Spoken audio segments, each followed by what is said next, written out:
Você tem que olhar para o seu negócio. Você tem que olhar para o seu negócio e fazer ele ser rentável. Não recomendo olhar números a partir de mercado, a partir de concorrente.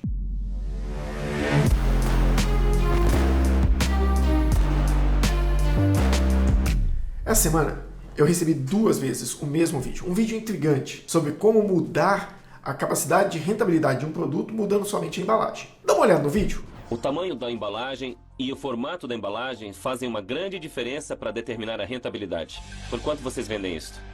Esse sabor, 7. 7. Quanto cobraria por este balde? R$16,99. Sério? Quer me fazer um favor? Claro. Pode encher o balde? Tá. Igual. Qual é o custo desse saquinho? 17 centavos. E qual é o custo deste balde? 80 centavos. Oh, Então, cerca de $7 é o que você cobraria pelo saquinho. E você tirou 16 de onde? Pelo balde? foi, mas eu pensei que o balde fosse mais caro. Tem razão. Onde vamos ganhar mais dinheiro é nesse valor de percepção. A percepção é mais importante que qualquer coisa no varejo e a embalagem é uma grande parte da percepção. Pegando a pipoca de um saquinho que custa 17 centavos e pegando a mesma quantidade de produto e colocando num balde que custa cerca de 80 centavos, bom, isso é um aumento de 63 centavos no custo, mas eu posso cobrar $9 a mais. Acabei aumentando meu lucro dramaticamente sem fazer muita coisa, somente mudando a embalagem. Parece mirabolante, né? É uma ideia genial. Só mudando a embalagem do produto, ele gera uma margem muito melhor. Sinceramente, eu, Carlos, não gosto desse tipo de material. Não gosto de fórmula mágica e eu não levo isso para os meus clientes. É um perfil meu de consultoria.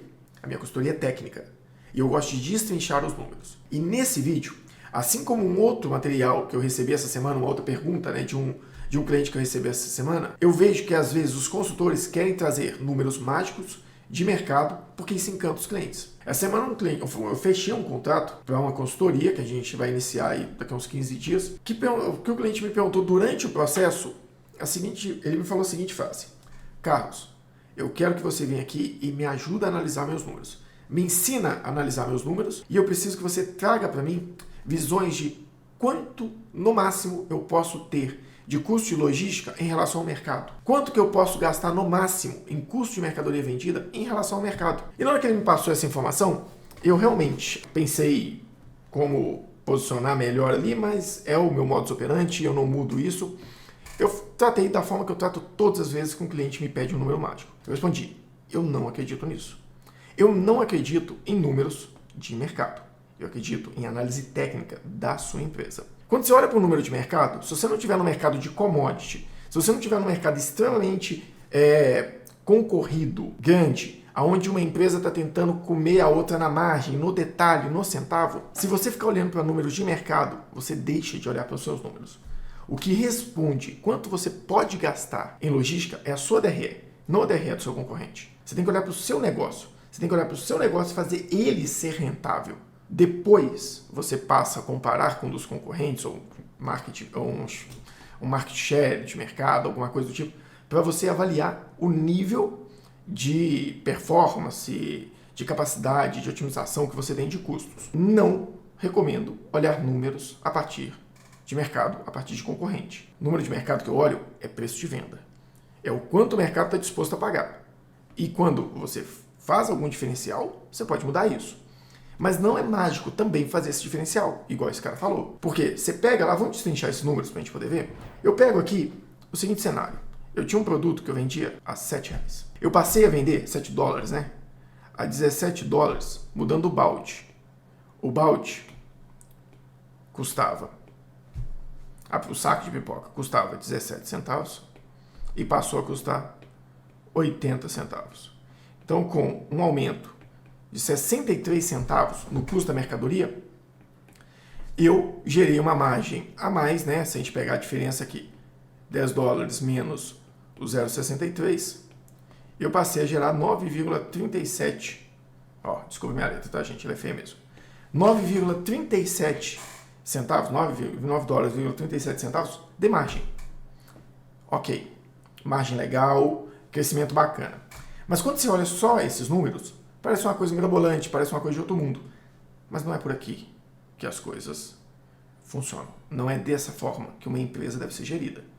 Vamos analisar esses números de forma mais fria agora e mais técnica? Vamos pegar o primeiro cenário. Ele tem uma pipoca que ele vende a R$7. E agora ele tem uma outra possibilidade a vender $7, né? A vender a $17. Avalie esse outro cenário aqui, essa outra frase que ele fala, que a gente vai ver uma informação relevante. Agora temos 3.300 para trabalhar. Quanto é 250 vezes $1,47? Esse custo. é o custo da E da embalagem, matéria-prima. 367. Você viu? Ele falou que o custo da mercadoria custa R$1,47. Se eu sei que o custo do saquinho é 17 centavos, eu já sei que o custo da mercadoria é R$1,30.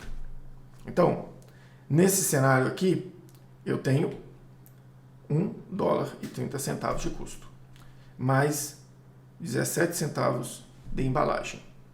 Enquanto no outro cenário, eu tenho 80 centavos de embalagem, e eu não sei se você reparou, na hora que ele enche o balde, o primeiro saquinho só enche o balde até praticamente 2/3. Ele precisa de mais meio saquinho para conseguir compor. Mas eu entendo, é uma série, é marketing. Explicar isso que eu estou explicando aqui ia demorar demais, então não fazia sentido. Mas você, que é empresário, que está avaliando isso, tem que ter essa noção, né? Não dá para você acreditar em qualquer coisa. Então, aqui, a pipoca, que era R$1,30, passou a ser R$1,30 dessa parte, mais 0,60, vamos colocar para arredondar, 60 da parte de cima. Então eu tenho R$1,90 de custo. Perfeito, mas ainda é um negócio muito lucrativo. Nesse cenário aqui, eu tenho $7 menos R$1,30 menos 17 centavos. Eu vou ter 5,53 de margem. Enquanto desse outro lado aqui, eu tenho $17 menos R$1,90 menos 80. Eu tenho $14,30. Vamos avaliar o que é a rentabilidade desse negócio. Nesse caso aqui, a gente tem praticamente 17 por 14, 84% de margem. Enquanto nesse caso aqui, eu já tinha anotado aqui, que eu tenho 79%. Olha que letra horrível, meu Deus. Nesse caso aqui, eu tenho 79% de margem. Ok, aumentei minha margem? Em valores absolutos, aumentei. Mas em percentual? Em percentual, o aumento não foi tão grande assim. Perfeito, mas eu ainda tenho. Eu saí de 79% para 84%. Se eu estou falando de uma análise fria, a minha margem bruta aumentou praticamente 5%. É um bom resultado. Mas agora, quais são os impactos disso que a gente precisa avaliar? Vamos pegar alguns pontos aqui que são importantes. Seguinte, você tem agora que vender praticamente... Vamos fazer uma regra de... Vamos fazer um MMC, né? Múltiplo... MMC? Não. MMC, múltiplo... multiplicador comum. Esqueci o termo. Mínimo multiplicador comum. Mais ou menos aqui, se a gente vender 2 baldes, vai dar $34. Se eu vender 5 embalagens, vai me dar praticamente $35. Ou seja, para cada 2 baldes, eu tenho que vender 5 saquinhos plásticos. Quais são os problemas que eu tenho nesse cenário? Basicamente, você já pensou qual o tamanho do estoque para você guardar um balde deste tamanho, que eu não dobro, que eu não coloco um balde dentro do outro, que eu tenho que preocupar porque ele quebra, que tem uma logística de transporte absurdo? Qual o tamanho do estoque? Comparado com 2 baldes destes com 5 saquinhos. E olha que aqui... Não deu para ver não, né, gente? Droga, eu preciso ficar olhando para a tela para ver como é que está aparecendo para vocês. Como é que eu comparo 2 baldes desse com 5 saquinhos que praticamente vão ficar um junto com o outro? A logística de disposição de estoque é um problema. Então você já tem um problema aqui de estoque. Primeiro problema. Outro problema que você tem, gravíssimo. Por mais que você tenha valor agregado, que você tenha uma percepção de valor muito alta, você acha que realmente é mais fácil vender 2 baldes de pipoca com valor agregado do que vender 5 pacotes de pipoca? Isso não dá para responder aqui porque depende do cenário, depende se eles estão lá, acho que nesse caso eles estão na Disney. Se você avaliar a rua que eles estão lá na Disney, o que eles têm de concorrência do lado? O que eles têm próximo? Se do lado ou próximo ali só tem outras concorrências de produto alimentício que estão na casa de $20, ótimo. Você coloca em 17 vai ficar lindo. Mas se todos os outros produtos que não são concorrentes direto, talvez a pipoca vai concorrer com um salgadinho, vai concorrer com uma pizza, com sorvete, porque na realidade a pipoca ele é um produto. As pessoas não compram ele pela questão simplesmente de alimentação. Eles não compram a pipoca simplesmente por uma questão de desejo de comer aquele produto específico. A pipoca vem de uma coisa antiga de mercado. A pipoca começou a bombar nos cinemas antes de ter televisão nas casas, que é uma questão de companhia, daquela coisa de ficar ali se distraindo enquanto via um filme, porque ela dura muito tempo, era fácil de fazer, estava quente ali na hora, então tinha toda uma praticidade. A pipoca virou uma companhia quando você está fazendo alguma coisa que se diverte. Então, comer o saco de pipoca ali, se for uma pessoa que tem 2, 3 filhos, ele vai optar por um saco de pipoca, ele entrega um para cada um e está ok, no lugar de pegar um balde. Então, assim, olhar números, olhar vídeos, pedir números mágicos sem avaliar o cenário como um todo vai gerar uma percepção errônea de valor para você. Não acredita em vídeo que você vê na internet, não analisa a sua empresa comparada com vídeos ou comparados com concorrência, pensando que o seu negócio tem que estar com o mesmo custo ou com o mesmo cenário ou que qualquer fórmula mágica vai funcionar para você. Não é bem assim. Tem muitas que funcionam? Tem. Tem um caso de um queijo aqui em Belo Horizonte que eles fizeram uma coisa mágica. Eles mudaram a embalagem do queijo de uma embalagem simples, daquela de plástico, para uma embalagem que você, na própria embalagem, já consegue destampar o queijo, partir ele ali, você não precisa se preocupar com a queijeira, depois você tampa, ele já está na geladeira. Foi brilhante a ideia deles. Eles mudaram a percepção de valor. E provavelmente você está no supermercado, a percepção de valor, por mais que é muito discrepante, quando a pessoa entra no supermercado, ela vai comprar tanta coisa que o valor daquele queijo, se um custa 20, o outro custa 30 reais, queijo é muito mais caro que os outros, né? Mas, whatever. Se tem essa diferença, a pessoa não vai preocupar porque ela vai colocar um monte de coisa no carrinho. Então não é isso que vai mudar a decisão dela. Agora, quando você está na loja só de pipoca, só tem pipoca para comparar pipoca com pipoca, você vai comprar um produto, aí realmente, né? Esse valor vai fazer muita diferença. Espero que tenha ajudado. Esse seriado não é de tudo ruim. Se você ver um pedaço mais para frente aí, ó, vou pedir para colocar. Então, conforme eu revisei o balanço e os demonstrativos financeiros, eu descobri que as estimativas que estamos usando não ficaram tão longe. O demonstrativo mostra os lucros em torno de 319. Baseado neste demonstrativo financeiro, ele diz que a empresa rende 319 mil. Certo. Então, o estranho nisso, Casey, é que nada desse dinheiro, na verdade, está no banco.